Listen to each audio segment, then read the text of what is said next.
chance. So they don't care about the outcome. They're looking at the certainty of the death of their nation. So Ukraine will do whatever they can do, with total disregard to. I love it when the French and the Germans are, well, we give them permission. Ukrainians are like, we don't need your permission. We're dying. We're dead. So we're going to do whatever we can. Now, the difference between the Ukrainians doing whatever they can and doing it with Western weapons is, and we saw this. Remember that intercepted phone call of the Germans when they were talking about, planning to strike the Crimea bridge, et cetera.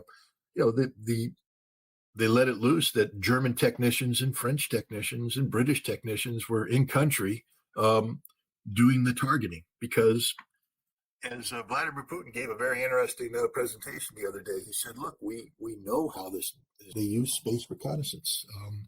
We know that the guidance systems that are used here are programmed based upon space reconnaissance.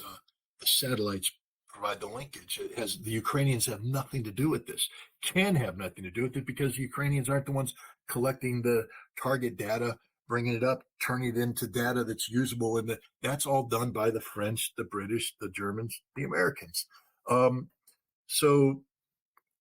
the Ukrainians, it's not a Ukrainian decision to strike targets. If Ukraine, and here's the critical thing, if Ukraine uses a storm shadow to strike a target strategically in Russia, that means that Britain attacked Russia.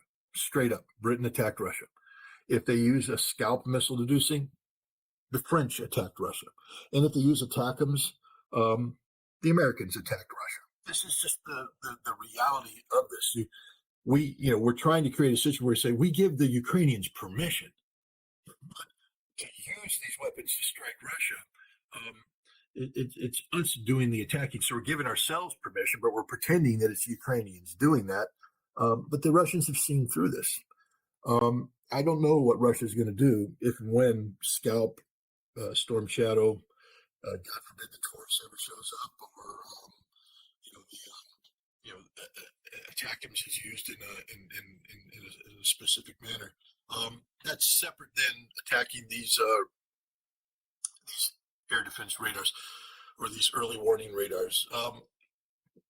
The early warning radars, again, is a deliberate provocation. It's a dangerous provocation because the Russian nuclear doctrine says that when people use conventional weapons to take out their nuclear early warning command and control or actual assets, that triggers a nuclear response. So, ladies and gentlemen, Ukraine's already attacked 2 sites, which by doctrine could trigger a Russian nuclear response.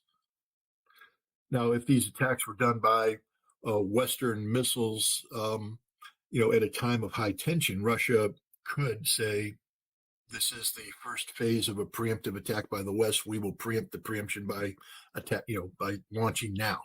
And then we'd all be dead. We wouldn't be having this podcast. And I just don't know what to say anymore. I've come to the point where, frankly speaking, I'm starting not to care about humanity.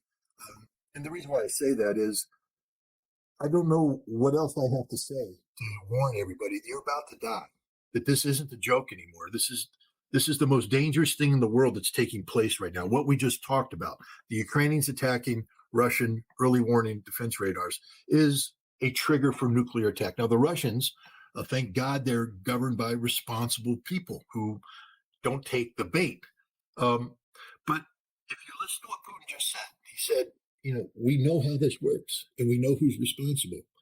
The United States just reported that the Russians launched a couple satellite killers that are now tracking U.S. reconnaissance satellites, meaning they're just following in behind them. We're going to take the satellites out. The Russians are going to take the satellites out. They're going to kill our satellites. They're going to kill the French satellites. They'll kill the British satellites. They'll kill the German satellites. Not just the satellites. They may take out the ground control stations that are operating on NATO soil. And then what? Let's say that the Russians do this. They get fed up. They say, take out the satellite, take out the ground. So now some Zircons and some Kinzhals fly, and they hit Romania, they hit France, they hit England.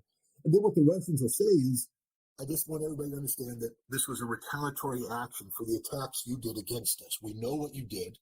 And if you invoke Article 5 we will assume that you want to go to war with us.